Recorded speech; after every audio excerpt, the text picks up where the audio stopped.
Maraming crater ang buwan dahil sa ilang pangunahing dahilan, kawalan ng atmosfera. Ang buwan ay walang makapal na atmosfera kaya't hindi nito napipigilan ang mga meteoro at asteroide na tumama sa kanyang ibabaw. Patuloy na pagbabangga.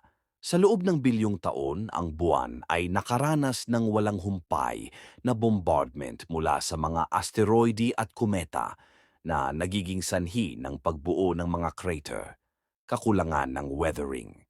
Walang mga proseso ng panahon na makapagbabago o makaalis ng mga crater kaya't nananatili ang mga ito sa mahabang panahon.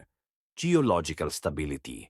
Ang buwan ay may mataas na antas ng geological stability na nagpapahintulot sa mga crater na magtagal.